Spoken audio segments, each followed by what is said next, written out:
নবনীরদ নিন্দিত কান্তিধারম রসসাগর নাগর भूपवरम। हरे कृष्णा दंडवत प्रणाम। हम लोग श्रीमद् भागवतम के पहला स्कंद में 8वें अध्याय में हैं। आज हम लोग श्लोक संख्या 1 करेंगे। ये गायत्री राधा माता जी 8वें अध्याय का क्या नाम है? कुंती द्वारा प्रार्थना तथा परीक्षित की रक्षा। हरि बोल। सुत उवाच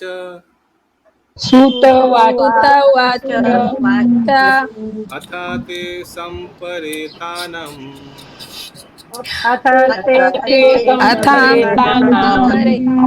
स्वानं भूदाकमिच्छतम्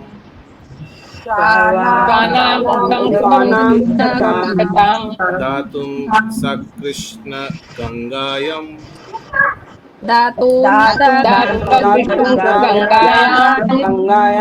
पुरस्कृत्य युयुस्त्रिय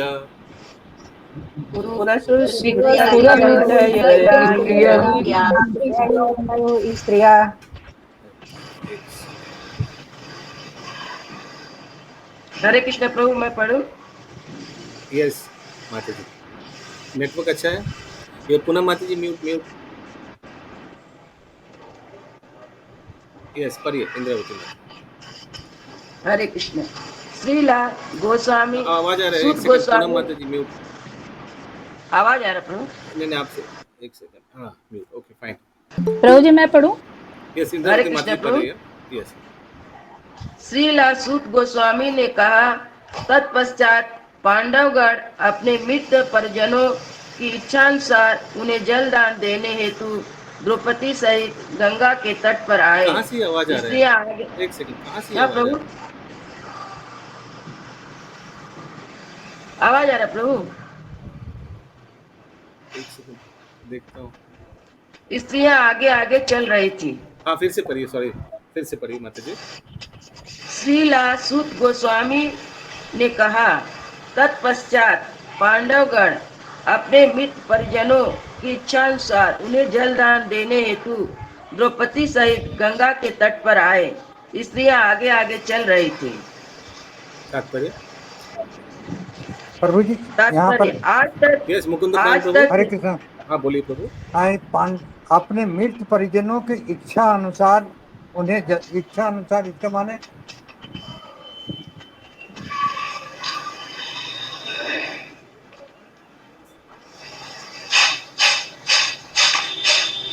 तात्पर्य में एक बार देख लेते हैं अगर कुछ है तो। हाँ यस इंद्रावती माता जी। आज तक हिंदू समाज में यह प्रथा चल रही है कि जब किसी परिवार में किसी व्यक्ति का निधन होता है तो लोग गंगा या किसी अन्य पवित्र नदी में स्नान करते हैं। परिवार का प्रत्येक सदस्य दिवंगत आत्माओं को एक लोटा गंगा जल अर्पण करता है और स्त्रियों को आगे करके सभी लोग एक जुलूस में चलते हैं। पांडव ने भी 5000 वर्ष पूर्व इन्हीं नियमों का पालन किया था। पांडव के ममेरे भाई होने के कारण भगवान श्री कृष्ण भी पारिवारिक सदस्यों में से एक थे। हरे कृष्ण। और एक बार तात्पर्य पढ़िए। आज तक हिंदू समाज में यह प्रथा चल रही है कि जब किसी परिवार में किसी व्यक्ति का निधन होता है तो लोग गंगा या किसी अन्य पवित्र नदी में स्नान करते हैं। परिवार का प्रत्येक सदस्य दिवंगत आत्मा को एक लोटा गंगा जल और स्त्रियों को आगे करके सभी लोग एक जुलूस में चलते हैं। पांडव ने भी 5000 वर्ष पूर्व इन्हीं नियमों का पालन किया था। पांडव के ममेरे भाई होने के कारण भगवान श्री कृष्ण भी पारिवारिक सदस्यों में से एक थे। हरे कृष्णा। हरे कृष्ण। तो हम लोग को मालूम है कि हम लोग तर्पण करते हैं। तर्पण क्यों करते हैं? हम लोग का जो पूर्व पुरुष है, पूर्वज है, उन लोग को विष्णु प्रसाद मिलता है, उन लोग को हम लोग पानी भी देते हैं तर्पण में। इसी तर्पण के लिए उन लोग अपेक्षा करता है, क्योंकि विष्णु प्रसाद मिलने से उन लोग का अच्छा गति होता है, ऊर्ध्व गति होता है। तो इसीलिए ये जो हम लोग का मृत पूर्वज है जो मर गया है, उन लोग का ये इच्छा है कि उन लोग को विष्णु प्रसाद मिले, पानी मिले। ठीक है मुकुंद प्राण प्रभु। ठीक है प्रभु। 2 नंबर श्लोक। ते निनियोदकं सर्वे निनियोदकं सर्वे विलप्य च वृषं पुनः विलप्य च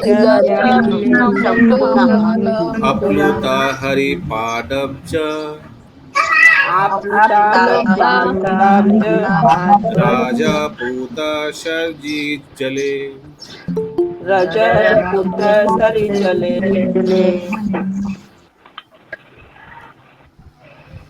पढ़िए। हरे कृष्ण। उनके लिए शोक करने तक पर्याप्त गंगा जल अर्पित करने के पश्चात साउंड वे क्लियर नहीं आ सबने रहा है, साउंड ठीक नहीं आ रहा है, संपा माता। बैकग्राउंड आवाज आ रहा है। संगिनी श्याम माता जी पढ़िए। हाँ हरे कृष्ण प्रभु। उनके लिए शोक कर चुकने तथा पर्याप्त गंगा जल अर्पित कर चुकने के बाद उन सबों ने गंगा में स्नान किया, जिसका जल भगवान के चरण कमलों की धूल मिल जाने के कारण पवित्र हो गया। और एक बार माता जी। उनके लिए शोक कर चुकने तथा पर्याप्त गंगा जल अर्पित कर चुकने के बाद उन सबों ने गंगा में स्नान किया, जिसका जल भगवान के चरण कमलों की धूलि मिल जाने के कारण पवित्र हो गया। हाँ है तो ये बहुत इंपॉर्टेंट है, तर्पण करना, अपने पूर्वजों का उद्धार करना बहुत इंपॉर्टेंट है। याद है विनीता माता जी है क्या? मैंने एक बार लिखा था आचार्य रत्न प्रभु से, लेक्चर में मैंने सुना था कि ये 4 जगह में गृहस्थ को खर्चा करना चाहिए। आपने शायद लिखा था, आप या हरीश प्रभु शायद लिखा था। हरे कृष्ण प्रभु, दंडवत प्रणाम। हरे कृष्ण प्रणाम। या प्रभु जी वो देखना पड़ेगा, पुराने किताब में होगा। हाँ अच्छा, कॉपी में। हमको जितना दूर याद है एक था, उसमें से एक था ये पूर्वजों का उद्धार करने के लिए खर्चा करना चाहिए, और दूसरा था भागवत प्रचार में खर्चा करना चाहिए, और 2 याद नहीं। एक तो घरेलू खर्चा करना चाहिए, 3, चौथा याद नहीं आ रहा। और शायद एक रोग बीमारी के लिए, रोग बीमारी में के लिए था, अतिथियों के लिए। भविष्य के लिए फिर से बोलिए हाँ, कौन सा था? अतिथियों किसी के का लिए। लिखा हुआ है अतिथि लोग के लिए, शुद्ध ब्राह्मणों के लिए प्रभु, शुद्ध वैष्णव हो सकता है। ओके याद नहीं आ रहा। एनीवेज, तो ये पूर्वजों का उद्धार करना, ये मैं इसलिए बोल रहा हूँ क्योंकि ये हर एक व्यक्ति का कर्तव्य है। हाँ, पूर्वजों को उद्धार करने के लिए हम लोग क्या क्या कर सकते हैं? उनका मृत्यु तिथि में हम लोग उनको विष्णु प्रसाद दे सकते हैं। जब पितृपक्ष चलता है तब हम लोग विष्णु प्रसाद अर्पण कर सकते हैं। गंगा के तट पे जाकर तर्पण कर सकते हैं, या उनके लिए हम लोग कुछ माला एक्स्ट्रा जप करके बोल सकते हैं कि आपके लिए है, आपको अर्पण कर रहे हैं। ऐसे करके हम लोग, बिकॉज हम लोग को मालूम है ना कौन सा श्लोक है भागवत गीता में जिससे हम लोग को पता चलता है हम लोग किन किन व्यक्तियों पे हम लोग ऋणी हैं। पितृ ऋण प्रभु जी, गुरु का ऋण। मैं जो पूछा उसका उत्तर दीजिए। मैं पूछा भागवत गीता में कौन सा श्लोक है जिससे पता चलता है कि हम लोग किन किन व्यक्तियों पे ऋणी है, कर्जदार है। किसी को मालूम नहीं? तो नहीं याद आ रहा है प्रभु जी, किंतु पितृ ऋण, गुरु ऋण, आचार्य का ऋण, नहीं नहीं नहीं, देव ऋण, देवर्षि भूताप्त नृणाम पितॄणाम ना किंकरोत्नाय ऋणी च राजन् सर्वात्मनस्य शरणं शरण्यं गतो मुकुंदम परिहृत्य कर्तम। ये भागवत गीता अगर किसी के पास आसपास है, एक मिनट में देख लेते कौन सा श्लोक है ये। देवर्षि भूताप्त नृणाम पितॄणाम, ये भागवत गीता, ये भागवतम का है, सॉरी 11:5:41। किसी का है तो थोड़ा निकालिए कृपया। 11.5.41 श्रीमद् भागवतम का है। अगर आसपास किसी का है वो थोड़ा निकाल के इसका अनुवाद थोड़ा कृपया पढ़िए। तो इसीलिए ये पितरों का तर्पण या उनके लिए विष्णु प्रसाद अर्पण करना जरूरी है। प्रवीण से वो 11.41 जो सेखेती मत्वा वो वाला है। हाँ क्या 11.5.41 भागवतम का, भगवत गीता का नहीं। वो भागवतम ठीक ठीक। ओके, किसी का कोई प्रश्न है? ये तर्पण वर्पण ये पितरों का हरे उद्धार। कृष्ण प्रभु, हरे कृष्ण প্রভু। হ্যাঁ করবি মাতাজি বলুন। বলছি কি যে এটা আপনি যেটা বললেন প্রথম করার কথা, ওটা প্রত্যেক বছর সেই সাউন্ড ভালো আসছে না, সাউন্ড শুনতে পাচ্ছি না, একটু সামনে বলছি প্রত্যেক বছর সেই তিথিতে করতে হবে, যে তিথিতে মানে যার যার হ্যাঁ উদ্দেশ্যে ওই মৃত্যু বার্ষিকী করা তিথি হবে। অনুযায়ী হ্যাঁ করতে পারেন। প্রত্যেক বছর করতে हरे कृष्ण। হবে। হ্যাঁ আচ্ছা ঠিক আছে। यस आशीष प्रभु। प्रभु जी मेरे को वेदा बेस में उसका ट्रांसलेशन मिला था, नहीं हिंदी वाला मिला या इंग्लिश? इंग्लिश वाला। नहीं इंग्लिश नहीं चलेगा, ये हिंदी क्लास है सब समझ नहीं पाएगा। हरे कृष्ण प्रभु जी। हरे Yes. कृष्ण। हरे कृष्ण। हाँ पढ़िए। हाँ हरे पढ़िए, कृष्ण प्रभु। हाँ पढ़िए पढ़िए मुकुंद नहीं पढ़ने वो मैंने पढ़ दी। तो बोले गया में तीर्थ पिंड दान देने के बाद भी हर साल करना अनिवार्य है। कर ही सकते हैं, क्या बड़ी बात है। एक जो हम लोग भगवान को तो डेली घर में अर्पण करते हैं ना भोग, जी। हाँ तो वो प्रभु एक प्लेट निकाल के 11.5.41 11.5.41 तो वो एक प्लेट निकाल के एक केला पत्ता में रख कर छत पे दे आइए और बुलाइए, हे पितरों आपके लिए विष्णु प्रसाद है, प्लीज ग्रहण कीजिए। बस कितनी, तो बहुत इजी है। यस रेखा माता जी। हरे कृष्ण प्रभु जी। हम लोग जैसे पितरपक्ष में वो भागवत गीता के कुछ श्लोक पढ़कर पितरों के अर्पण करते हैं। Very nice. ये श्लोक मैं अपने पितरों पूर्वजों पितरों को अर्पण करती हूँ। ये हर साल हम लोग करते हैं। Very nice. हरे ये मिल गया। हाँ बोलिए पढ़िए।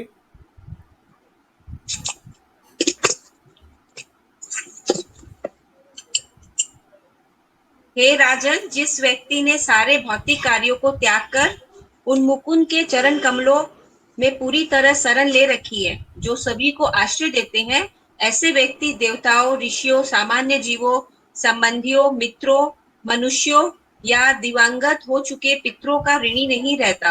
चूंकि इन सभी श्रेणियों के जीव भगवान के ही भिन्नांश है, अतः जिसने भगवान की सेवा में अपने को समर्पित कर दिया है, उसे ऐसे व्यक्तियों की अलग से सेवा करने की आवश्यकता नहीं रह जाती। हरि बोल। तो जो भक्ति में आ गया है, उसीलिए लास्ट लाइन क्या लिखे, गतो मुकुंदम परिहृत्य करतम। जो भक्ति में आ गया उनको दरकार नहीं है, वो सब ऋण से मुक्त हो जाता है। हाँ देवर्षि भूताप्ता, क्या क्या अलग अलग ऋण है। देवता, देवर्षि, देव ऋषि, देवता का हम लोग देवता में ऋणी है क्यों आशीष प्रभु? हम लोग क्या उनसे पैसे वैसे नहीं है क्या? यस नहीं प्रभु जी, बट उनके कृपा से ही हम अपना भौतिक शरीर को चला सकें। ओके। और कोई देवता क्योंकि हम लोग ऋणी हैं कर भी मत। जैसे जैसे सूर्य से रोशनी, वो उनको हवा दे रहे हैं, पानी दे रहे हैं। करेक्ट। तो भगवान के अधिकारी तो वही है सब चीज के, वैसे तो हाँ सप्लाई सब सप्लाई कर रहे हैं। अच्छा ऋषियों का क्यों हम लोग ऋणी हैं, कौन बता पाएगा? ऋषि क्योंकि प्रभु उन्होंने हमें कुछ सुनाई नहीं दे रहा ममता माता जी, वेरी पुअर नेटवर्क। हमें शास्त्रों के बारे में ऋषियों ने बताया, शास्त्र ज्ञान दिया, शास्त्र ज्ञान दिया, उन लोग से गोत्र मिला, हम लोग पूर्वज है ना। यस। और ये और क्या क्या लिखा था सुषमा माता जी, और किन से ऋणी है? अन्य जीवों, अन्य जीवों से, जैसे माता पिता से हम लोग ऋणी है, उनका ऋणी है। हम लोग मित्रों, अपने जो फ्रेंड्स है उनका भी ऋणी है ना। उन लोग ने हमको एसोसिएशन दिया, संगत दिया, है ना। मनुष्यों या दिवंगत हो चुके पितरों। यस। तो सब हम लोग का जो घर में काम करता है उनका भी हम लोग ऋणी है। हम लोग को हेल्प किया, हम लोग का ऑफिस का जो स्टाफ है वो भी हम लोग ऋणी है। हो सकता है हम लोग तनख्वाह दिया, लेकिन फिर भी बहुत कुछ उन लोग करता है जिसका तनख्वाह से हम लोग नाप नहीं सकते। ठीक है, तो इन सभी का ऋण चुकाना पड़ता है।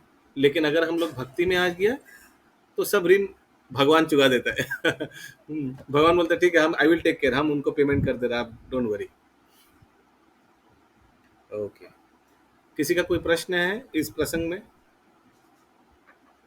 3 नंबर श्लोक। तत्राशिनम। हरे कृष्णा प्रभु, एक मिनट। प्रभु, जैसे आप बोले कि हम सबके ऋणी हैं, मतलब ये सबके ऋणी है, तो जैसे अब हम एसोसिएशन कर रहे हैं डिवोटीज का, तो ये ऋण भी हम पे रहेगा, मतलब, या फिर ये भगवान की भक्ति करते हैं तो ये अपने आप ऑटोमेटिकली इक्वल हो जाएगा? तो जब हम लोग डिवोटीज के एसोसिएशन कर रहे हैं तो हम लोग उनका ऋणी है, उन लोग हमका ऋणी है। Okay okay. Hare Krishna Prabhu ji. Yes Vinita Mata ji. प्रभु जी वो प्रभु जी बताए 5। हाँ हाँ बोलिए। अर्च विग्रह सेवा, हाँ। पूर्वजों के लिए भोग। भोग क्या है? थर्ड नंबर पे भोग, भगवान का भोग, जो विग्रह सेवा में भोग होता है ना। अच्छा ठीक है। 4 नंबर। और गृहस्थ सेवा 4 नंबर। और 5th नंबर है वैष्णव सेवा। हरि बोल। हाँ याद आ गया, ये आचार्य प्रभु ने लिखाया था। ये 5 चीजों में गृहस्थ को खर्चा करना चाहिए। फिर से एक बार बोलिए, आप लोग लिख सकते हैं, बहुत इंपॉर्टेंट है। अर्च विग्रह सेवा, पूर्वजों के लिए विग्रह भोग, भगवान का भोग, दैनिक खर्च मतलब गृहस्थ सेवा, वैष्णव सेवा। 5 नंबर वैष्णव सेवा। ठीक।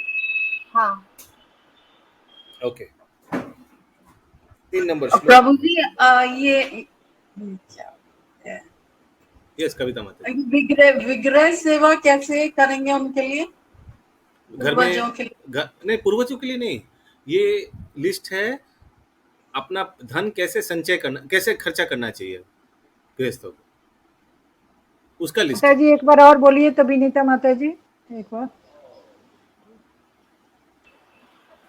अर्च विग्रह सेवा, पूर्वज के लिए भोग सेवा, दैनिक खर्च गृहस्थ सेवा, और 5वां है वैष्णव सेवा। कुछ छूट गया शायद। हुआ माता जी? 4 ही हुआ माता जी। शायद 4 ही था। 5 हुआ। अर्च विग्रह सेवा फर्स्ट, सेकंड पूर्वज के लिए, धन्य प्रभु जी 5 है। थर्ड भोग सेवा तो वो क्या है? अच्छा विग्रह सेवा हो गया। सेवा, 5th वैष्णव सेवा। Okay yes. राजश्री माता जी हैज अ क्वेश्चन। प्रभु वो तो बोले भोग सेवा और ठीक है, कोई बात नहीं। यस राजश्री माता, you have a question, you can ask.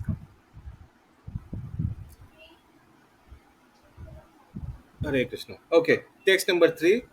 तत्रासिनं कुरु पतिं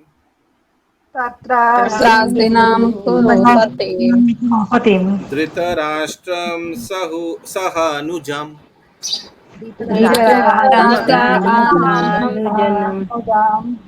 गान्धारीं पुत्रं शोकर्थं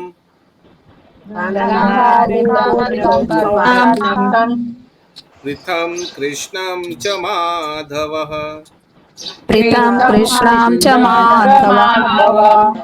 यस पढ़िए संगनी श्याम कुमार। हाँ, वही कुरुवंशियों के राजा महाराज युधिष्ठिर अपने छोटे भाइयों धृष्टराज, गांधारी, धृतराष्ट्र, गांधारी, कुंती तथा द्रौपदी सहित बैठ गया। वे सभी शोक से अत्यधिक पीड़ित थे। भगवान कृष्ण भी वहां थे।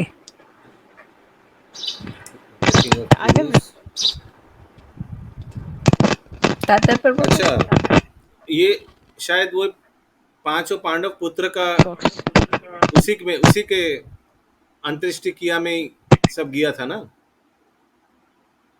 तो उस समय धृतराष्ट्र गांधारी भी गया। तो ये अच्छी बात है, कम से कम गया। और भगवान कृष्ण तो था ही। तात्पर्य, चूंकि कुरुक्षेत्र का युद्ध पारिवारिक सदस्यों के बीच ही हुआ था, अतएव इससे जो लोग प्रभावित हुए थे वे सभी पारिवारिक सदस्य थे, यथा महाराज युधिष्ठिर तथा उनके भाई कुंती, द्रौपदी, सुभद्रा, धृतराष्ट्र, गांधारी तथा उनकी बहुएं इत्यादि। सारे मृत व्यक्ति किसी न किसी प्रकार से नातेदार थे, अतएव पारिवारिक शोक से संयुक्त रूप में था।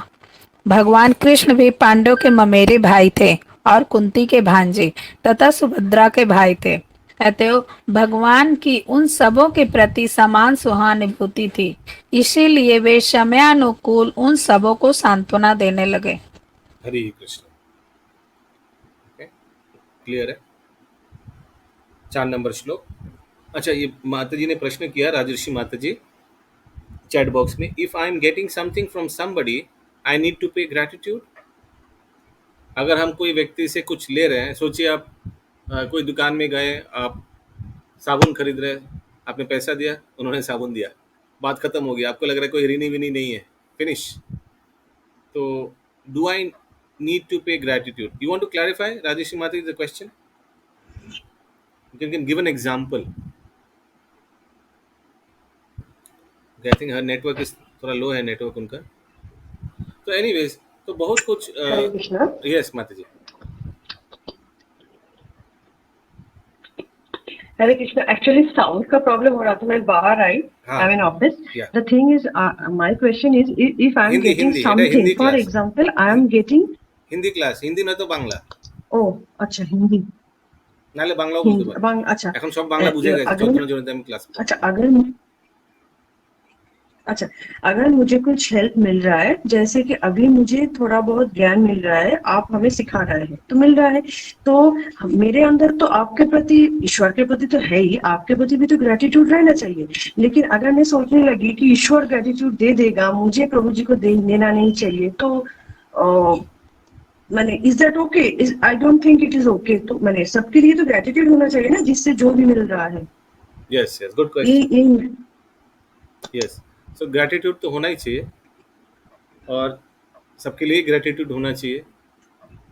और जहाँ ज्ञान का बात है, भगवत ज्ञान का बात है, तो गुरु से हम लोग जो ज्ञान प्राप्त करते हैं, तो हम लोग गुरु दक्षिणा तो देते ही है, देना चाहिए। उसीलिए देखिए, हम लोग सब ये स्टडी कर रहे हैं, और हम लोग सबके गुरु हैं श्रील प्रभुपाद। तो अगर प्रभुपाद को है ना, हम लोग सब प्रभुपाद के तात्पर्य पढ़ रहे हैं, इसी से हम लोग को कितना ज्ञान मिल रहा है। We are all doing self study, group study, actually self study, sorry, group study. और श्रील प्रभुपाद के हम लोग कर्जदार हमेशा रहेंगे, और ये ऋण कभी शोध नहीं कर पाएंगे। और श्रील प्रभुपाद को खुश करने का प्रयास करते हैं, सकते हैं उनके प्रचार कार्य में लगकर। इससे प्रभुपाद जी बहुत खुश होंगे, थोड़ा बुक डिस्ट्रीब्यूशन करके, थोड़ा भागवत गीता प्रचार करके। उसी से थोड़ा ऋण तो कभी चुका नहीं सकते हैं, लेकिन उससे थोड़ा प्रभुपाद जी को खुश कर सकते हैं। वेरी गुड क्वेश्चन, राजेश माता जी। थैंक यू प्रभु जी, thank you. Hare Krishna, Hare Krishna. 4 number श्लोक। संत्वयम् असमुनिभिः अत बन्धुं सुचार्पितम्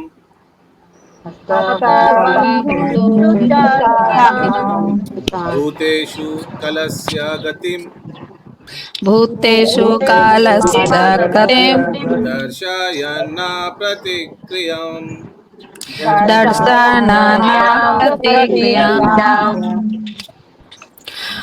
सर्वशक्तिमान के कठोर नियमों तथा जीवों पर उनकी प्रतिक्रियाओं का दृष्टांत देते हुए भगवान श्री कृष्ण तथा सारे मुनियों ने समस्त स्तब्ध एवं शोकार्थ जनों को ढाढ़स बधाया। फिर से सर्वशक्तिमान के कठोर नियमों तथा जीवों पर उनकी प्रतिक्रियाओं का दृष्टांत देते हुए भगवान श्री कृष्ण तथा सारे मुनियों ने समस्त स्तब्ध एवं शोकार्थ जनों को ढाढ़स बधाया।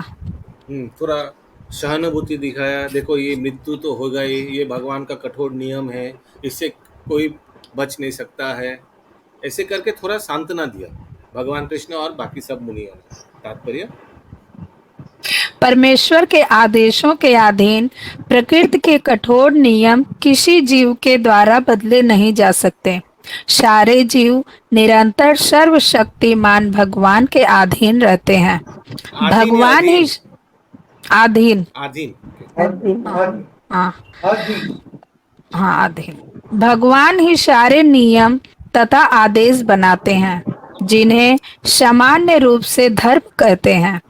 कोई भी व्यक्ति धार्मिक नियम द्वारा नहीं बना सकता, भगवान के आदेशों का पालन करना ही प्रामाणिक धर्म है। भगवान के ये आदेश भगवत गीता में स्पष्ट रूप से घोषित किए गए हैं। प्रत्येक व्यक्ति को एक सेकंड, कौन से आदेश? फिर से बोला, एक लाइन पीछे पढ़िए।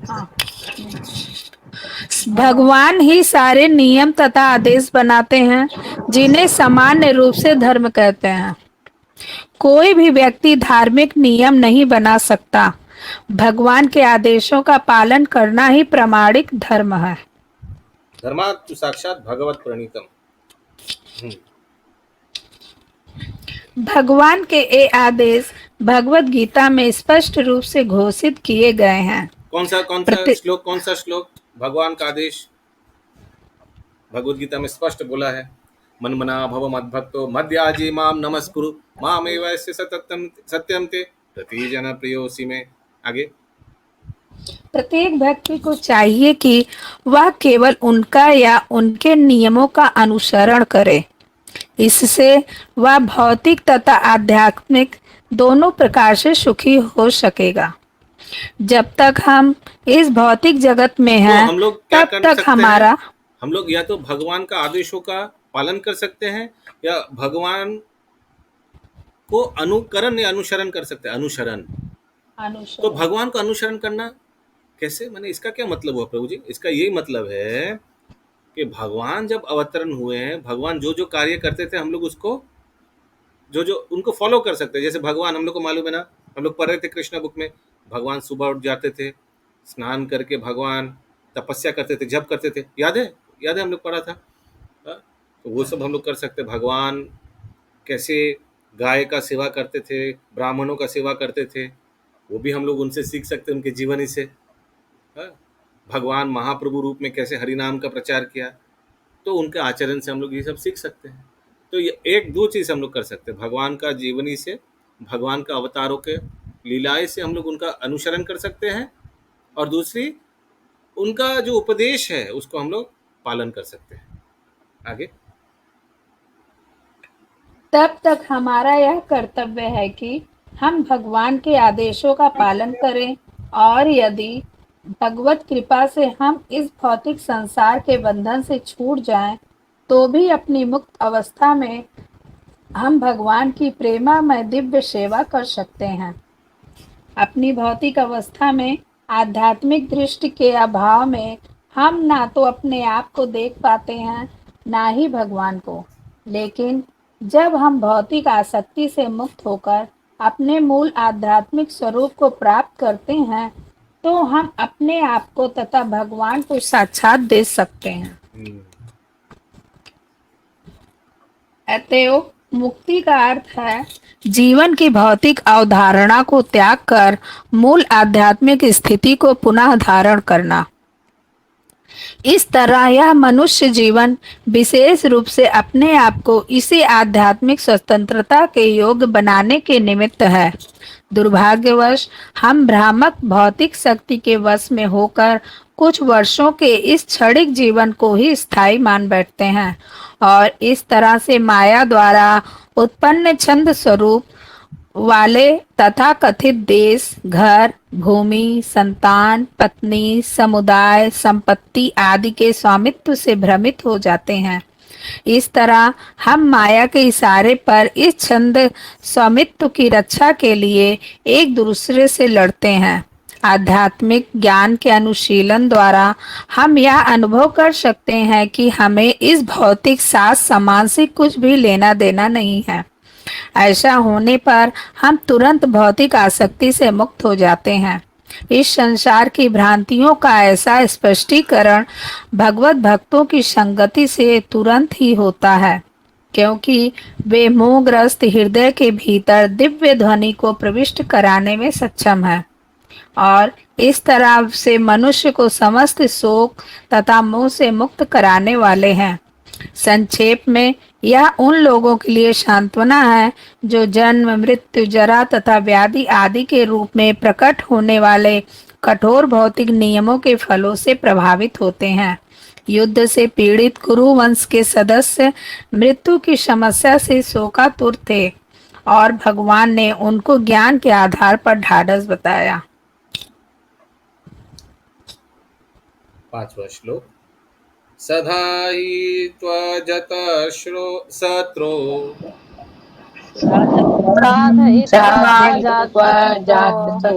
स्वं राज्यं किताविरतम्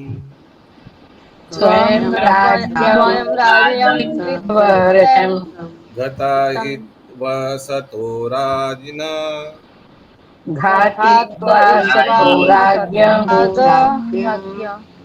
कच स्पर्श शतायुषः।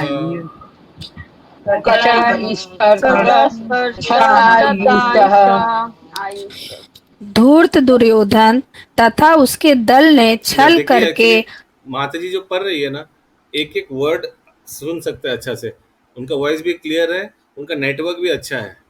हाँ, सो आप लोग माइंड मत कीजिएगा कि अब कुछ कुछ व्यक्तियों को पढ़ने के लिए बोलते, इसीलिए बोलते कि नहीं तो ना ये एक्सपेरिमेंट करते हुए टाइम वेस्ट होता है। तो इसीलिए मैं पूछता हूँ, अच्छा नेटवर्क है, कोई बैकग्राउंड नॉइज नहीं है? बैकग्राउंड नॉइज हो ही सकता है, सब घर में है या कोई ऑफिस में है, बैकग्राउंड नॉइज हो ही सकता है, लेकिन उससे क्या होता है, कंसंट्रेशन डाइवर्ट हो जाता है, कुछ भी आवाज़ आया, ये आया, है ना। तो इसीलिए आप लोग माइंड मत कीजिएगा। मैं चाहता हूँ कि एट दी एंड सबको अच्छा से श्रवण हो, वो ज़्यादा इंपॉर्टेंट है। या प्लीज़ पढ़िए फिर से। धूर्त दुर्योधन तथा उसके दल ने छल करके अजात शत्रु युधिष्ठिर का राज्य छीन लिया था। भगवत कृपा से वह फिर प्राप्त हो गया और जिन दुष्ट राजाओं ने दुर्योधन का साथ दिया था वे सब भगवान के द्वारा मार डाले गए। अन्य लोग भी मारे गए क्योंकि महारानी द्रौपदी के केशों को पकड़कर खींचने से उनकी आयु छीण हो चुकी थी। हरे कृष्ण। तो सूत गोस्वामी महाभारत का संक्षेप में सौनक आदि ऋषि को बता रहे हैं क्या क्या हुआ इसके बाद घटनाएं। तात्पर्य, गौरवपूर्ण दिनों में या कलयुग के आगमन के पूर्व ब्राह्मण, गाय, स्त्री, बालक तथा वृद्ध पुरुषों की समुचित रक्षा की जाती थी। एक, ब्राह्मणों की रक्षा से आध्यात्मिक जीवन के प्राप्ति के लिए नितांत वैज्ञानिक संस्कृति वर्णाश्रम व्यवस्था का पालन होता है। 2, गायों की रक्षा से भोजन की चमत्कारी रूप अर्थात जीवन के उच्च आदर्शों को समझने के लिए मस्तिष्क के सूक्ष्म तंतुओं को बनाए रखने वाला दूध मिलता है। 3, स्त्रियों की रक्षा से समाज की शुचिता। दूध पीना चाहिए, गाय का दूध पीना चाहिए। गाय का दूध पीने से क्या फायदा होता है? यहाँ लिखा है कि हम लोग का ब्रेन में फाइन टिश्यू है, टिश्यू ब्रेन में, हाँ, और उसका पोषण होता है, और उसका अगर अच्छा से पोषण होगा तो हम लोग को आध्यात्मिक ज्ञान भेजा में समझ में आएगा। नहीं तो सब ऊपर से जा रहा है, प्रभु जी को समझ नहीं आ रहा है, सब ऊपर से जा रहा है, वही होगा। तो घर में अभी कैसे मिलेगा गाय का दूध वो हमको मालूम नहीं है, लेकिन क्योंकि गाय का दूध मिलना माने देशी गाय का दूध मिलना बहुत दुर्लभ हो गया है, लेकिन हमने भैंस का दूध पीने से प्रभु मोटा बुद्धि होता है। गाय भैंस पानी में एकदम, हाँ, इसीलिए गाय का दूध पीना चाहिए। और देशी गाय का दूध आजकल A2 गाय का दूध मिल रहा है, हम देखा है, बोतल कांच का बोतल में दे रहे हैं सब। तो जो भी है वो हाई क्वालिटी गाय का दूध होना चाहिए। यस, हरे कृष्ण प्रभु जी। हरे कृष्ण प्रभु जी। हाँ, हरे कृष्ण मुकुंद प्रणाम। ऊपर वाला लाइन में पहला वाला में दिया है, ब्राह्मणों की रक्षा से आध्यात्मिक जीवन की प्राप्ति के लिए सर्वश्रेष्ठ वैज्ञानिक संस्कृति वर्णाश्रम आस्था अवस्था को पालन करता है। वैज्ञानिक संस्कृति माने प्रभु जी, ये वर्ण आश्रम द मोस्ट साइंटिफिक कल्चर।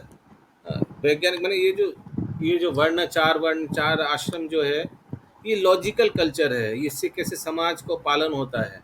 ब्राह्मण का अगर कोई सम्मान करेगा सोसाइटी में, उनका सेवा, उनका सत्कार ठीक से होगा तो समाज में ये 4 वर्ण और 4 आश्रम का पालन बहुत अच्छा से होगा। साइंटिफिकली होगा, लॉजिकली, साइंटिफिकली, वैज्ञानिक माने लॉजिकली अच्छा से हो पाएगा।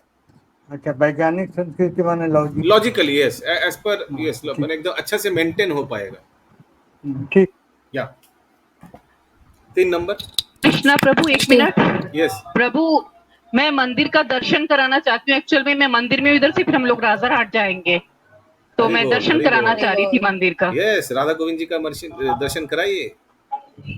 जय श्री श्री राधा गोविंद देव महाप्रभु जगन्नाथ बलराम सुभद्रा महारानी की जय। और थोड़ा क्लोज, और थोड़ा क्लोज क्लोज।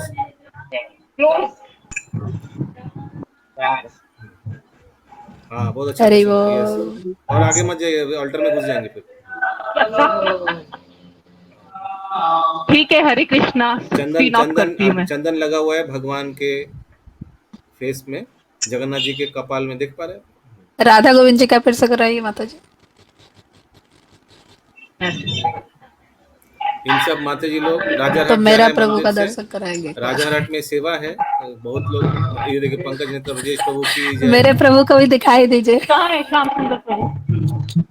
नीचे गए, वो वापस नीचे गए मिता प्रभु के ओ, पास। अच्छा अच्छा। हरि बोल। राधा गोविंद जी महाप्रभु। ठीक है, हरे कृष्णा, दंडवत प्रणाम। Hare thank Krishna. You. Hare Krishna. Hare Krishna. Yes, 3 number. 3 number, स्त्रियों की रक्षा से समाज की शुचिता बनी रहती है, जिससे हमें शांति, सुस्थिरता तथा जीवन की उन्नति के लिए अच्छी संतान मिलती है। 4, बच्चों की रक्षा से मनुष्य जीवन को वह सुनहरा अवसर प्राप्त होता है जिससे भव बंधन से मुक्ति का मार्ग प्रशस्त होता है। बालकों की ऐसी रक्षा उसके जन्म के दिन से ही गर्भाधान संस्कार नामक शुद्धिकरण की प्रक्रिया के द्वारा प्रारंभ हो जाती है। नंबर 5, वृद्धों की रक्षा से उन्हें मृत्यु के पश्चात श्रेष्ठतर जीवन की तैयारी करने का सुअवसर प्राप्त होता है। हरे कृष्ण। तो देखिए, यहाँ वृद्धों की रक्षा, बालकों की रक्षा, ये नहीं बोला जा रहा कि अच्छा से उन लोग के लिए पार्क होना चाहिए, अच्छा से उन लोग के लिए टीवी वगैरह, केबल चैनल सब कुछ होना चाहिए कि अच्छा से उन लोग टाइम पास कर पाए। ये सब नहीं बोला जा रहा है। ये बोला जा रहा है कि अच्छा से उन लोग जन्म मृत्यु जरा व्याधि का ये चक्र से बाहर निकल पाए। तो इसका मतलब क्या? इसका मतलब रक्षा माने, रक्षा का अर्थ है भागवत रक्षा, यानी उनका आत्मा का रक्षा।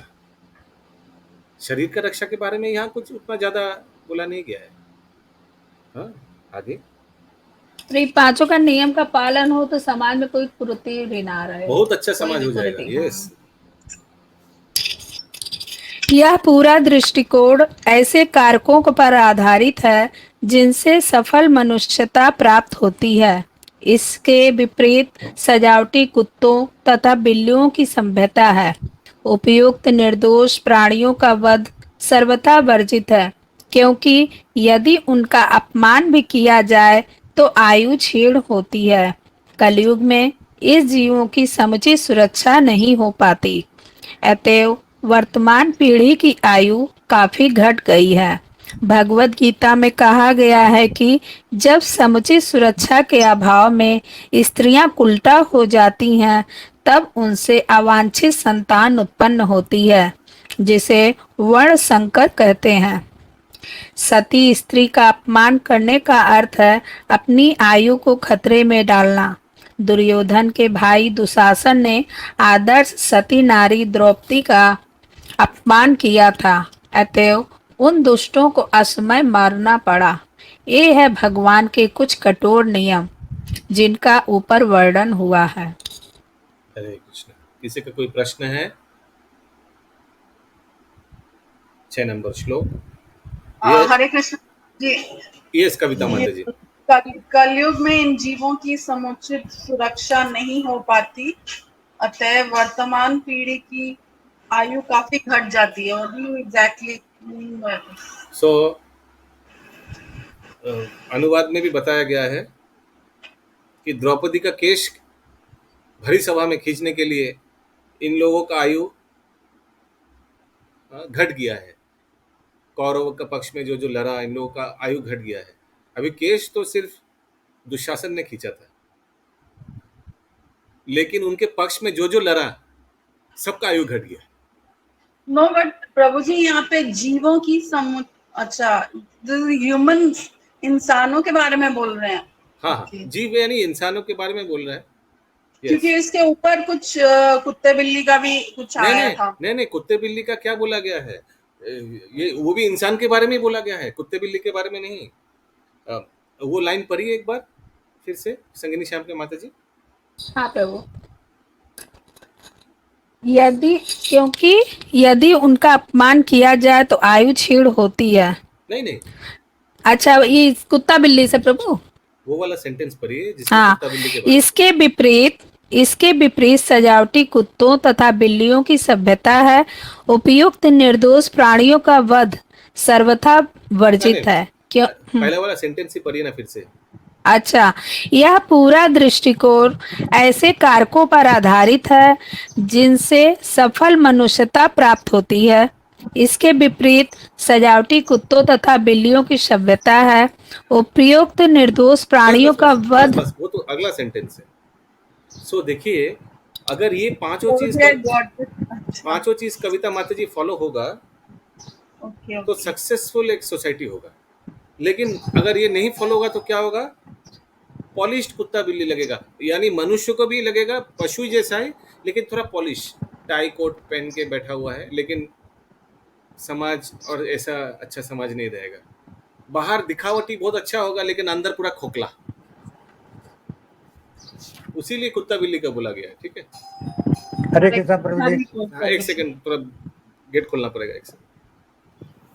मनुष्य जीवन में जानवर ही हैं सब जो नियमों का पालन नहीं करते।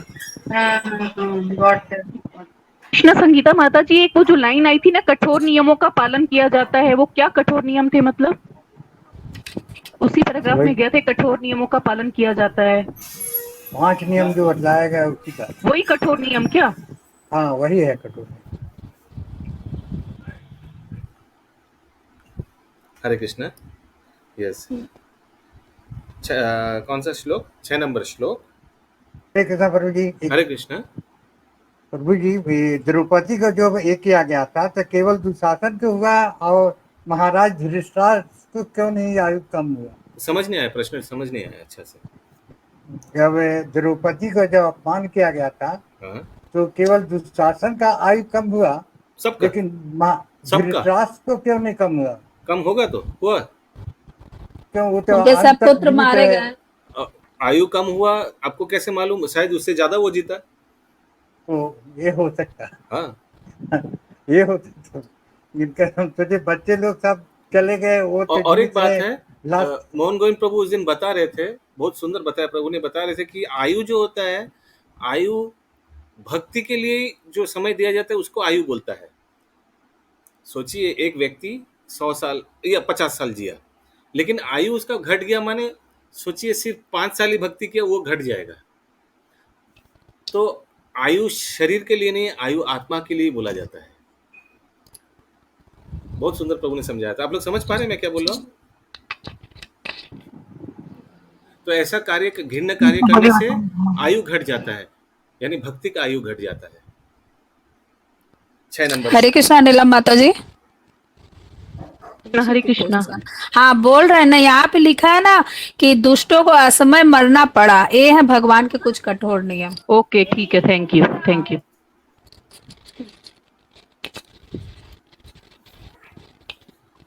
हरे कृष्ण। हरे कृष्ण प्रभु जी, भक्ति की आयु घट जाती है, मतलब कैसे समझ नहीं पाएंगे? भक्ति की आयु घट जाता है। सोचिए, हम लोग अभी 40 साल उम्र है, भक्ति तो सिर्फ इस्कॉन में आए कितना, ज्यादा साल नहीं हुआ ना।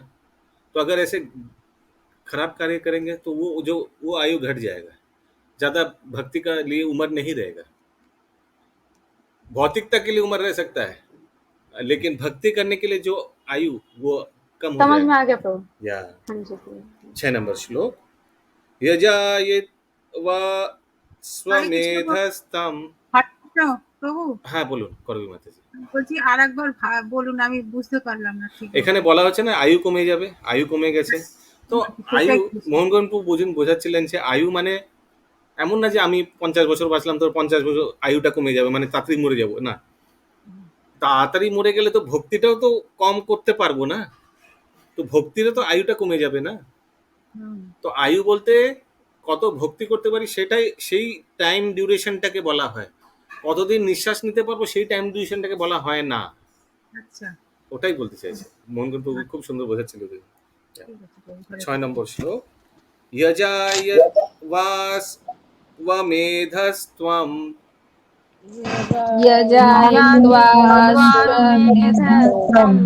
त्रिभिरुत्तमकल्पके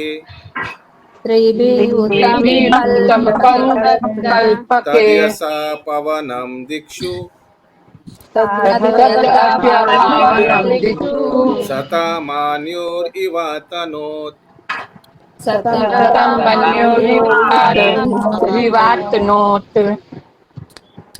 भगवान श्री कृष्ण ने महाराज युधिष्ठिर से 3 श्रेष्ठ अश्वमेध यज्ञ संपन्न कराए और इस तरह उनकी पवित्र ख्याति 100 यज्ञ करने वाले इंद्र की तरह ही सर्व दिशाओं में फैल गई। और एक बार भगवान श्री कृष्ण ने महाराज युधिष्ठिर से 3 श्रेष्ठ अश्वमेध यज्ञ संपन्न कराए और इस तरह उनकी पवित्र ख्याति 100 यज्ञ करने वाले इंद्र की तरह ही सर्व दिशाओं में फैल गई। तात्पर्य यह महाराज युधिष्ठिर द्वारा अश्वमेध यज्ञ संपन्न किए जाने की भूमिका जैसी है। स्वर्ग के राजा इंद्र के साथ महाराज युधिष्ठिर की तुलना महत्वपूर्ण है। स्वर्ग का राजा अपने ऐश्वर्य में महाराज युधिष्ठिर की अपेक्षा हजारों गुणा बढ़कर है। जो भी महाराज युधिष्ठिर की ख्याति कम ना थी। इसका कारण यह है कि महाराज युधिष्ठिर भगवान के शुद्ध भक्त थे और भगवत कृपा से ही वे स्वर्ग के राजा इंद्र के तुल्य थे। यद्यपि उन्होंने केवल 3 यज्ञ संपन्न किए थे, जबकि स्वर्ग के राजा ने पूरे 100 यज्ञ किए थे। यह भगवत भक्त का विशेषाधिकार है। भगवान सबों पर सम भाव रखते हैं, लेकिन भगवत भक्त अधिक महिमावान होता है क्योंकि वह सदैव महानतम के संपर्क में रहता है। सूर्य की किरणें समान रूप से विपरीत होती हैं, तो भी कुछ ऐसे स्थान रह जाते हैं जहां सदैव अंधेरा रहता है। यह सूर्य के कारण नहीं है, अपितु ग्रहता की कमी के कारण है। इसी प्रकार जो भगवान के 100% भक्त है, उन्हें भगवान की पूर्ण कृपा प्राप्त होती है, यद्यपि जो सर्वत्र सदैव समान रूप से वितरित होती है। हरे कृष्णा। कृष्ण प्रभु, ये जो एक लाइन आया था कि भगवत भक्त का ये विशेष अधिकार होता है, तो मतलब विशेष अधिकार यही हुआ कि वो फुल्ली सरेंडर्ड होता है, इसलिए भगवान का मतलब ऑटोमेटिकली उस पे विशेष कृपा हो जाता है, यही विशेष अधिकार है। यस, क्योंकि इन्होंने सिर्फ 3 ठो किया, 3 बार किया और इंद्र ने 100 बार किया, लेकिन कौन सा ज्यादा ख्यातिपूर्ण है? युधिष्ठिर महाराज का ही हुआ। Absolutely. ये तो भगवान द्वारा। एक बात बोलिए निर्गुणा नीलंबरी माता जी, इंद्र ने क्यों यज्ञ किया और युधिष्ठिर महाराज ने क्यों यज्ञ किया? इंद्र ने तो राजा बनने के लिए किया और युधिष्ठिर ने भगवान के लिए किया। तो यही डिफरेंस है। 3 बार किया तो क्या हुआ? भगवान का कीर्तन करने के लिए हुए। भगवान को वो मुख्य व्यक्ति बनाया था, मुख्य पात्र बनाया था यज्ञ में, है ना? युधिष्ठिर महाराज जब यज्ञ किया था प्रभु, लेकिन इंद्र ने क्यों किया?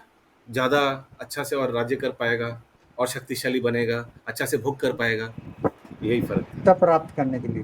यस। 7 नंबर श्लोक। अमंत्रय पांडुपुत्रांश्च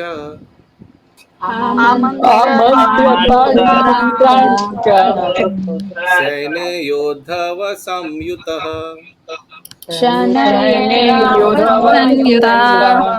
द्वैपायनाधिभिर्विप्रे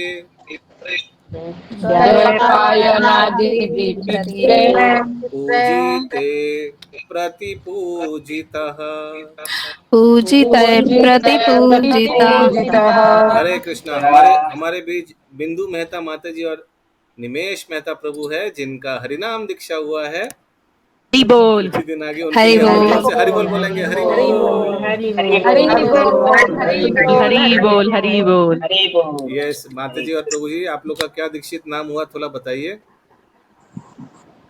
ब्रज किशोरी देवी दासी। ब्रज किशोरी देवी माता जी की जय। ब्रज किशोरी दासी जय। बहुत सुंदर नाम मिला। निमेश प्रभु है। निमेश प्रभु का क्या नाम हुआ माता जी? नंद कुमार कृष्ण नंद कुमार कृष्ण प्रभु की जय। हरि बोल। हरि बोल। दोनों को बहुत सुंदर नाम है। बहुत सुंदर नाम है दोनों का, एकदम ब्रज किशोरी दासी तो बहुत सुंदर लगा। वृंदावन का ही नाम मिल गया दोनों का। बहुत सुंदर नाम है। बहुत सुंदर, बहुत सुंदर। सो माता जी एंड प्रभु जी का इस नरसिंह चतुर्दशी में उज्जैन धाम में परम पूज्य लोकनाथ स्वामी महाराज से हरिनाम दीक्षा हुआ है। हरि बोल। 7 नंबर श्लोक अनुवाद।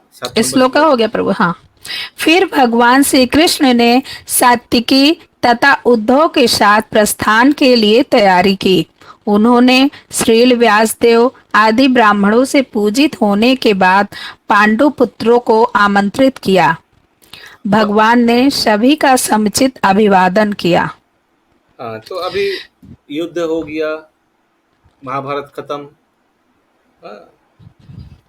अभी अश्वमेध यज्ञ कराया, फिर महाभारत युद्ध के बाद युधिष्ठिर महाराज राजा घोषित हुआ, उनसे अश्वमेध यज्ञ कराया 3 बार। अभी और क्या करना है? अभी भगवान विदाई ले रहे हैं। ओके, अभी आप लोग विदाई दीजिए, मुझे द्वारिका वापस जाना है। ठीक है, आमंत्रित भी किए पांडु पुत्रों को। यस, जैसे लोग बोलते हैं ना, आप भी आइएगा मेरे घर। व्यासदेव कहाँ से आ गए प्रभु जी?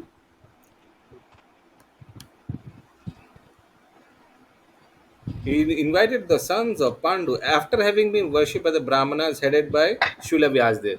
तो व्यासदेव उनको पूजा अर्चन किया। ब्राह्मण अलग अलग ब्राह्मण के साथ साथ व्यासदेव जी भी नहीं है उनको, क्योंकि व्यासदेव है तो जीव तत्व। तो वहाँ पे व्यासदेव भी थे प्रभु जी। ये तो समझ में आ रहा है इस श्लोक से, नहीं तो कैसे करेंगे? वहाँ से विदा हो रहे हैं तो इसलिए सबसे विदाई के लिए, जब विदा होने के लिए हाथ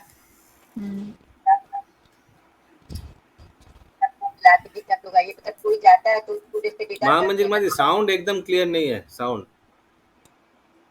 बहुत डिस्टेंस है। वो हेडफोन यूज कीजिए, साउंड समझ में आएगा फिर।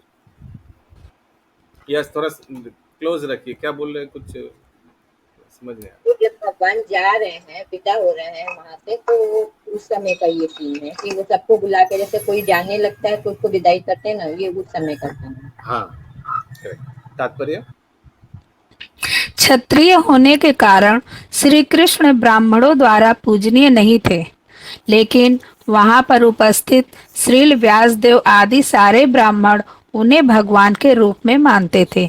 अतएव इन सबों ने उनकी पूजा की।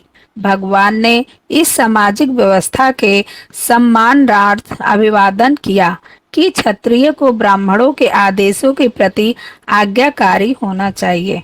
यद्यपि श्री कृष्ण को सदैव सभी ओर से परमेश्वर को मिलने वाला सम्मान प्राप्त होता रहता था, लेकिन भगवान कभी भी समाज के चारों आश्रमों की प्रथाओं से रंच मात्र भी विचलित नहीं होते थे। भगवान ने प्रायोजनवश इन सामाजिक प्रथाओं को संपन्न किया, जिससे भविष्य में अन्य लोग उनका अनुसरण करते रहें। तो देखिए, भगवान सामाजिक जो नियम है वो पालन किया। उनका रिश्तेदार सबसे उन्होंने मिला, सबसे आदान प्रदान किया ग्रीटिंग्स का। तो इससे हम लोग को यही शिक्षा मिलता है कि हम लोग इस्कॉन में आए हैं, भक्ति योग में आए हैं, लेकिन हमारे जो रिश्तेदार हैं, हमारे जो पड़ोसी है, मित्र था, उन लोग के साथ भी हम लोग को अच्छा से पेश आना चाहिए। उन लोग के भी हम लोग कर्जदार हैं, क्योंकि उन लोग के भी आशीर्वाद और कृपा से हम लोग भक्ति जगत में आए हैं। तो कभी कभी घर में अगर कुछ सामाजिक फंक्शंस भी होता है तो हम लोग को थोड़ा रहना पड़ना सकता है। सोचिए, घर में कोई मंगल चंडी पूजा हो रहा है तो थोड़ा बैठना, तो हम लोग उस समय इस्कॉन गिरी ना दिखाए, नहीं हम कृष्ण के भक्त हैं, हम बैठेंगे नहीं, तुम लोग पापी हो, तुम लोग जन्म मृत्यु जरा व्याधि में चक्कर में फंसे हुए हो, ये सब नहीं बोलना चाहिए। थोड़ा समय उन लोग के साथ भी बैठना चाहिए, लेकिन मन कृष्ण में होना चाहिए। भगवान यहाँ पे बोला गया है ना प्रभु कि मतलब कि ब्राह्मण लोग उन्हें भगवान मानते थे, इसीलिए उनकी पूजा की लेकिन वो जो समाज में जो नियम था उसको सामाजिक व्यवस्था को सम्मान देने के लिए ब्राह्मणों के द्वारा खुद का पूजा करवाया, मतलब कि यहाँ पे मतलब बोला गया सामाजिक व्यवस्था को माने, क्षत्रिय हो के ब्राह्मण। क्योंकि अगर देखा जाए तो सामाजिक प्रथा के अनुसार ब्राह्मण लोग क्षत्रिय का उतना पूजा वूजा नहीं करता है। हाँ, वो भगवान समझ के किए थे उनका। क्योंकि ब्राह्मण जो बोलेगा क्षत्रिय सिर्फ एग्जीक्यूटर है। प्लानिंग कमीशन कौन है? मस्तक कौन है? क्षत्रिय है? नहीं, मस्तक ब्राह्मण है, ब्रेन ब्राह्मण है। 8 नंबर श्लोक। गंतुम कृता मतेर ब्राह्मण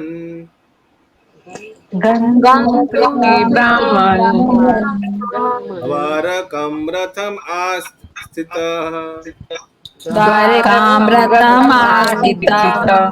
उपलेभे अभिधावन्तिम्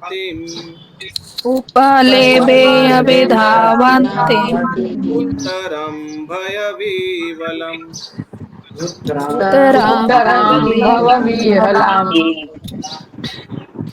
ज्यों ही वे द्वारिका प्रस्थान के लिए रथ पर सवार हुए, त्यों ही उन्होंने भयभीत उत्तरा को तेजी से उनकी ओर आते हुए देखा। देखिए, इतना क्लाइमैक्स होने के बाद जब भगवान जा रहे तो और एक घटना घटा। तात्पर्य, पांडव कुल के सारे सदस्य अपनी रक्षा के लिए भगवान पर आश्रित थे, अतएव भगवान समस्त परिस्थितियों में उनकी रक्षा करते थे। वैसे तो भगवान सबों की रक्षा करते हैं, किंतु जो लोग उन पर पूर्ण रूपेण निर्भर रहते हैं वे उनकी विशेष रखवाली करते हैं। पिता अपने नन्हे पुत्र के प्रति विशेष सतर्क रहता है, क्योंकि वह पिता पर पूर्णतः आश्रित होता है। तो हम जानना चाहते हैं, चैट बॉक्स में आप लिखिएगा एमी, कि आपके जीवन में क्या ऐसे कभी घटना घटा, भयानक डेंजरस घटना, और उस समय आपने इतना हृदय से भगवान को पूजा, इतना भगवान को आपने प्रार्थना किया, और एकमात्र भगवान ने ही आपको सुरक्षा प्रदान किया, और ये आपको महसूस भी हुआ। अगर ऐसा परिस्थिति हुआ, चैट बॉक्स में मी लिखिए, एमी मी। और वो खुद के लिए कि फैमिली मेंबर के लिए? अपना के लिए।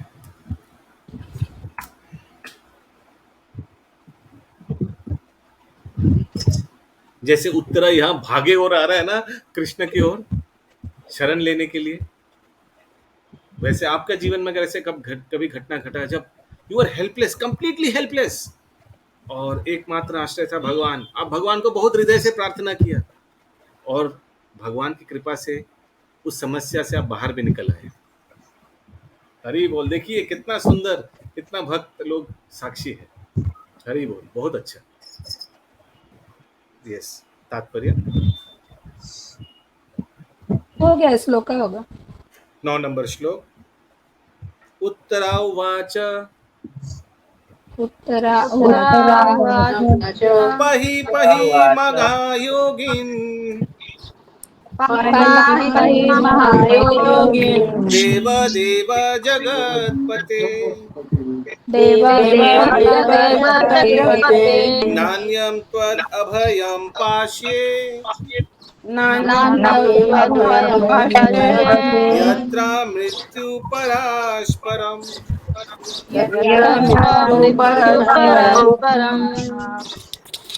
उत्तरा ने कहा, हे देवाधिदेव, हे ब्रह्मांड के स्वामी। उत्तरा ने, आपको लग रहा है ऐसे ही बोला, हे देवाधिदेव, हे ब्रह्मांड के स्वामी। आपको मालूम है कितना डरा हुआ है? अच्छा प्रभु, ठीक है। उत्तरा ने कहा, हाँ प्रभु ऐसे बोलो, रोल करो।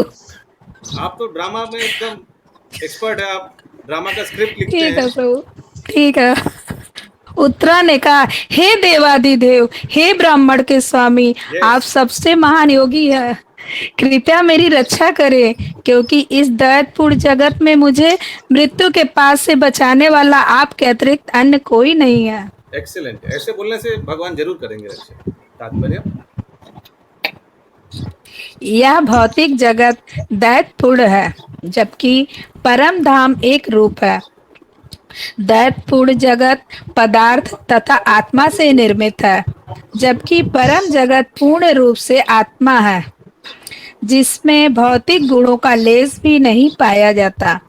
इस दैत्यपूर्ण जगत में प्रत्येक व्यक्ति झूठे ही जगत का स्वामी बनने का प्रयास करता है, जबकि परम जगत में भगवान ही परम प्रधान है और अन्य सभी उनके अनन्य सेवक हैं। यस, द्वैत पूर्ण जगत क्या होता है? बोलते कि वो द्वैत पूर्ण भौतिक। जगत।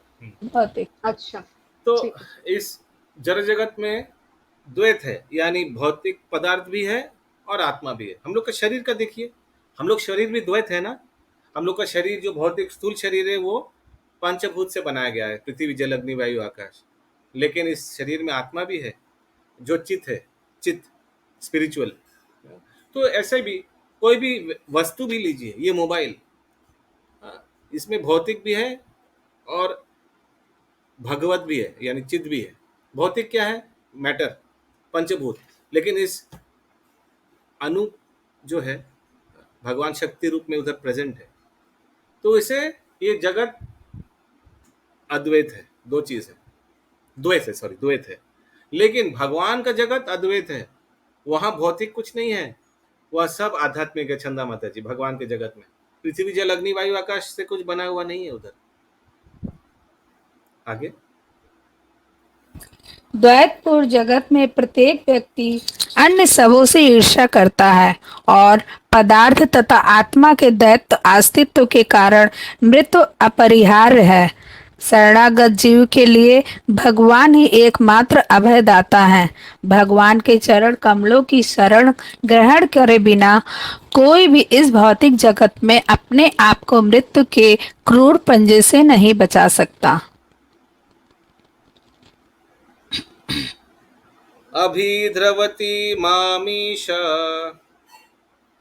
अभिद्रवती मामीश सरस्तप्त यशो विभो सरस्तप्तायसो विभो कामं दहतु मां नाथ कामं दहतु मां नाथ मामे गर्भो निपात्यतम् मामे गर्भो निपात्यताम्। अनम्यूट करिए। सॉरी प्रभु। हे प्रभु, आप सर्वशक्तिमान हैं। एक दहकता हुआ लोहे का बाण मेरी ओर तेजी से आ रहा। मेरे प्रभु, यदि आपकी इच्छा हो तो वह मुझे भले ही जला दे, लेकिन यह मेरे गर्भ को जलाकर गर्भपात ना करे। हे प्रभु, कृपया मेरी इतना अनुग्रह करे। तात्पर्य, यह घटना उत्तरा के पति अभिमन्यु की मृत्यु के बाद की है। अभिमन्यु की विधवा पत्नी उत्तरा अपने पति का अनुसरण करती, लेकिन वह गर्भणी थी और परम भगवत भक्त महाराज परीक्षित उसके गर्भ में थे। अतएव उनकी रक्षा करना उसका परम धर्म था। माता के ऊपर बहुत बड़ा उत्तरदायित्व तो होता है कि वह शिशु की सभी तरह से रक्षा करे। अतएव भगवान श्री कृष्ण के समक्ष अपनी बात कहने से उत्तरा लजाई नहीं। उत्तरा एक महान राजा की पुत्री, एक महान वीर की पत्नी और एक महान भक्त की शिष्या थी। बाद में वह एक श्रेष्ठ राजा की माँ भी बनी। वह सभी प्रकार से भाग्यशालिनी थी। सूत उवाच सूत उवाच उपाधार्य वचस्तस्य। हरे कृष्ण प्रभु, किसकी बेटी थी? उत्तरा किसकी बेटी थी? किसी को मालूम है? शाल्यराज की बेटी थी। राजा विराट के। सॉरी, विराट। ओके। सूत उवाच। उसका नाम क्या था आशीष प्रभु, याद है आपको? किसका नाम?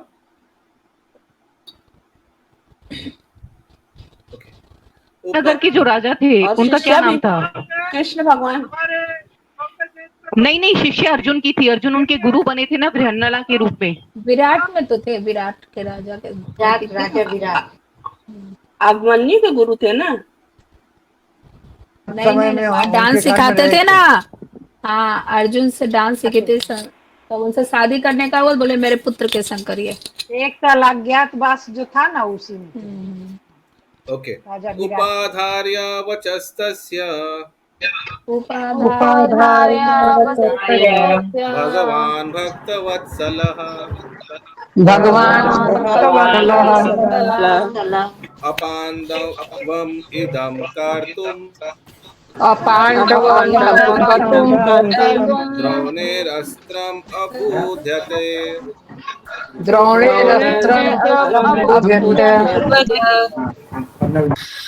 सूत गोस्वामी ने कहा, उसके वचनों को धीरज के साथ सुनकर अपने भक्तों के प्रति सदैव अत्यंत वत्सल रहने वाले भगवान श्री कृष्ण तुरंत समझ गए कि द्रोणाचार्य के पुत्र अश्वत्थामा ने पांडव वंश के अंतिम वंशज को समाप्त करने के लिए ही ब्रह्मास्त्र छोड़ा है। सोचिए कितना रोमांच है ये महाभारत।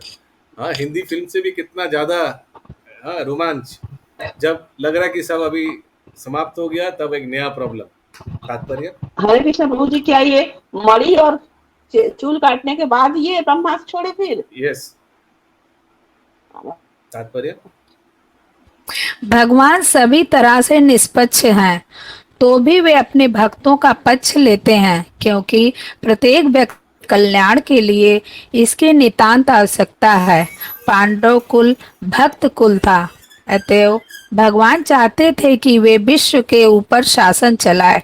यही कारण था कि दुर्योधन दल के शासन को समाप्त करके उन्होंने महाराज युधिष्ठिर का शासन स्थापित किया। इसलिए वे गर्भ में स्थित महाराज परीक्षित की रक्षा करना चाह रहे थे। वे नहीं चाहते थे कि संसार पांडव कुल से विहीन हो जाए, जो भक्तों का आदर्श कुल था। तर्हि एवथ मुनि श्रेष्ठा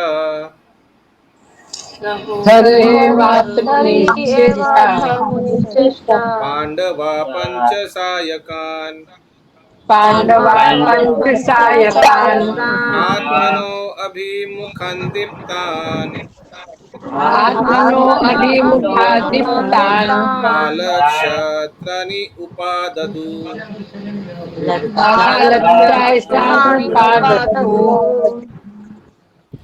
हे महान विचारकों और शौनक जी, उस दहकते हुए ब्रह्मास्त्र को अपनी ओर आते देखकर पांचों पांडवों ने अपने अपने पांचों हथियार संभाले। तात्पर्य ब्रह्मास्त्र परमाणु हथियारों से भी सूक्ष्म होता है। अश्वत्थामा ने महाराज युधिष्ठिर आदि पांचों पांडवों को तथा उत्तरा के गर्भ में स्थित उनके एकमात्र पौत्र को मारने के लिए अपना ब्रह्मास्त्र छोड़ा था।